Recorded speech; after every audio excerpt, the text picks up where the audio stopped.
Welcome to the INFOWARS Nightly News. It's Friday, December 5th, 2014, and I'm Leanne McAdoo. Here are tonight's top stories.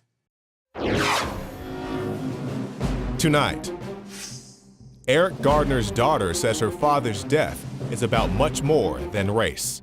That's next on the INFOWARS Nightly News. And if you're not with them, cops and military, then you will declare that you're with the Republic now. And don't tell me that I'm a weirdo because I'm upset about this.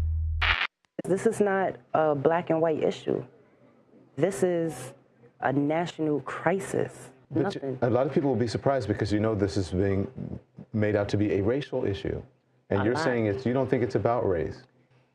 I can't really say it's like really a black and white issue. Mm-hmm. It's about, the police officers and abusing their power. Yeah. So that was Eric Garner's daughter saying exactly what we have been reporting all along. This is bigger than black versus white. This is about demanding accountability for an institution that holds a legal monopoly on violence. That's what this is about. And of course, you see how Don Lemon was really just continuing to pressure her to admit that this was about race, and she just held to her opinion that no, she thinks it's bigger than that this is about the police, their abuse of their authority, and basically getting away with murder, and that is what we should be focusing on. The cousin of Michael Brown, Ty Pruitt, contacted INFOWARS to express his agreement that the protests against the deaths of Brown and Eric Garner should not be focused around race, but on preventing police brutality. Now, Pruitt was responding to a Paul Joseph Watson Facebook video rant in which he argued that social justice warriors are steering the protest movement away from true solutions by fanning the flames of racial division in America. And that is exactly it. When Rand Paul dared speak out against this narrative, and he tried to connect Garner's death with a ridiculous cigarette tax that was imposed, the people who support the superstate, the regulatory superstate, just went on attack against Paul, basically saying, how dare you pin blame on overregulation? It's only racism and the racist cops that put Eric Garner in an illegal chokehold that killed him. And indeed, that is the cause of death, according to the medical examiner. But the issue is, why were the police confronting him in the streets in the first place? Why were they confronting Garner, according to him and the police record, again and again and again, multiple times? That's why he said, every time you see me, you want to arrest me. They were confronting him because of selling loosies and that ridiculous cigarette tax imposed by the state of New York. Now, let's point out that Pantaleo, who applied the lethal chokehold on Eric Garner, was supervised by an African-American female NYPD sergeant. So having that black sergeant in charge of that crime scene takes race out of the equation. Now, as awful as Pantaleo's actions appeared on the video, at no time does that black sergeant order him to stop choking Garner. Now, you can see her in the full cut of the video, but that's not what is on a constant loop on all the mainstream media outlets for all the world to see. That is what the grand jury was able to see. Now, am I saying this because racism doesn't exist and racial profiling doesn't exist? Of course not. But that's what we're trying to point out, is that some of the facts are being overlooked in this case because the race hustlers want you to focus on what divides us. They don't want us to focus on what we can all agree on, is that we've got a police state that is not being held accountable, and we can unite against that and against this corruption and tyranny. Now, of course, black people are disproportionately arrested and incarcerated, of course, because of racial profiling. That means that they're going to be more susceptible to even interacting with police in the first place. But what's also a cause of this is over-criminalization. Stupid laws help kill people. Now, this is from Reason.com. They say when a million things are highly regulated or outright illegal, from cigarettes to sodas of a certain size, unlicensed lemonade stands, raw milk, alcohol, marijuana, food trucks, taxi cab alternatives, and even fishing supplies in schools, the unrestrained and often racist police force has a million reasons to pick on people.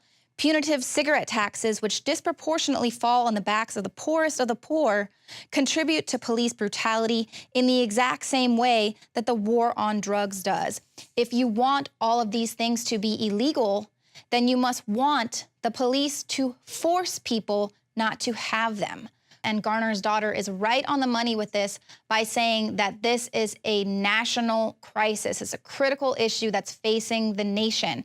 Now, police, like I said earlier, they have a legal monopoly on violence, but it's increasingly difficult to hold them accountable. Now, as we've seen, the cop who fatally shot Akai Gurley in a darkened stairwell, he didn't even bother to render aid or call the paramedics. He was allegedly texting his union representative while the man lay there dying. It was actually a neighbor who called 911. So here we have a cop who doesn't even check in with his commanding officer or call for help. They weren't able to get in touch with him for about 6 minutes. And there in that 6 minutes, he was allegedly calling his union representative first, not rendering aid to this man. He was calling for his union rep to help him. Help him out of the situation that he had gotten himself in. So, of course, totally negligent. And then, of course, we have the cop who fatally shot 12-year-old Tamir Rice in Cleveland. Well, he had already been judged unfit for police service. This was 2 years earlier, and he was judged unfit by a small suburban force where he worked for just about 6 months. He was specifically faulted for breaking down emotionally while handling a live gun during training. And his deputy chief of the police department there wrote in an internal memo stating, due to this dangerous loss of composure during live range training and his inability to manage this personal stress, I don't believe that Lohman has the maturity needed to work for the department. And he also didn't believe time nor training would be able to change or correct these deficiencies. So he's deemed unfit to work at a smaller police department. So what does he do? Move to a bigger police department where he's going to see even more action. So should we be holding the Cleveland Police Department accountable for not doing a better background check or doing their due diligence?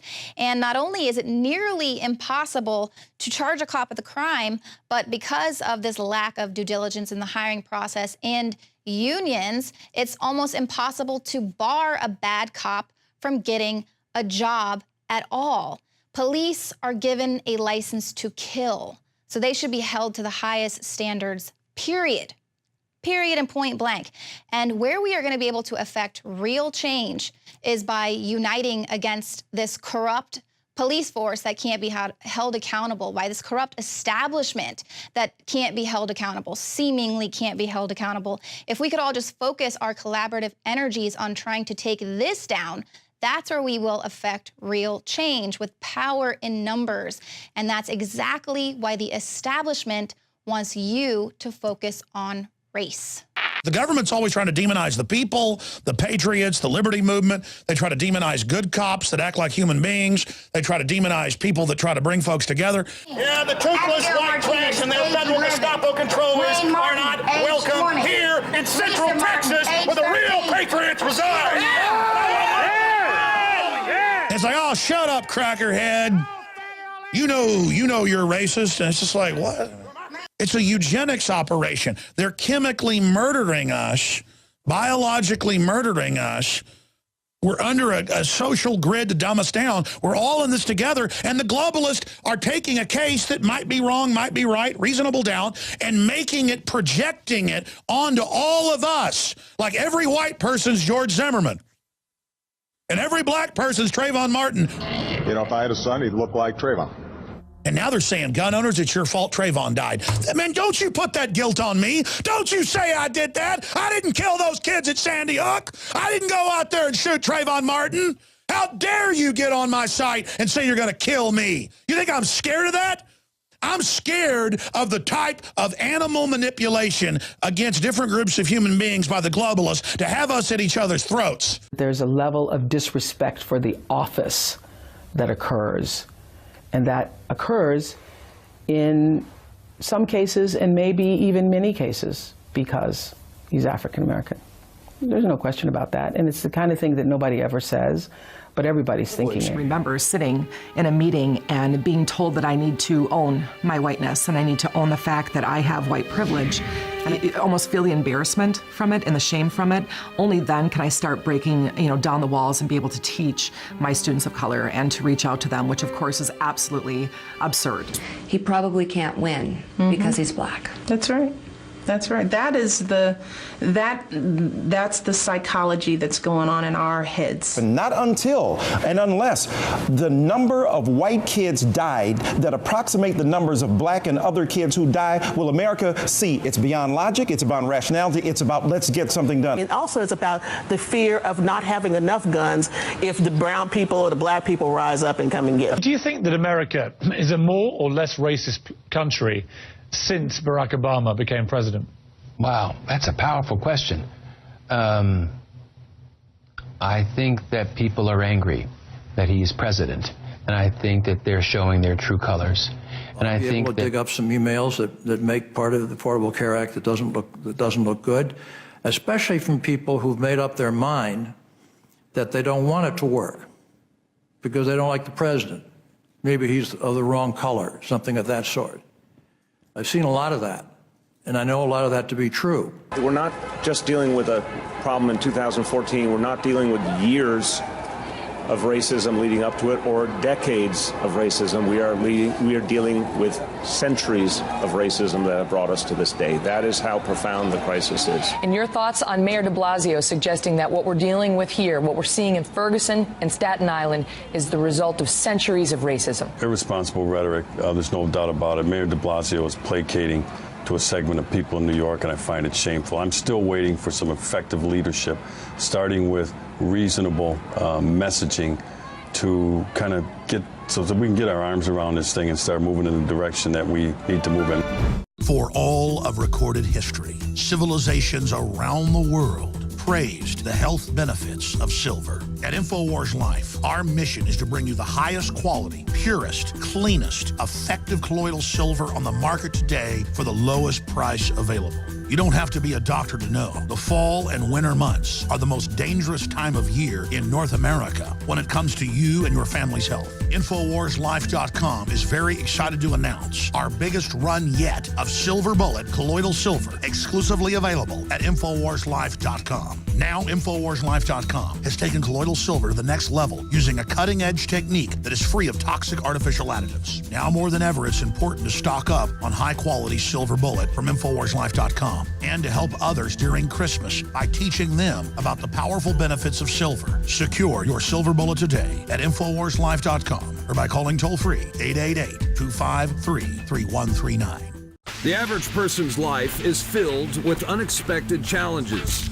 Unlock the energy it takes to defeat these daily beasts with Super Male or Super Female Vitality, specifically designed to assist the body in regulating proper hormone balance to create superior vitality in males and females. Supercharge and conquer your world at InfoWarsLife.com or call 1-888-253-3139.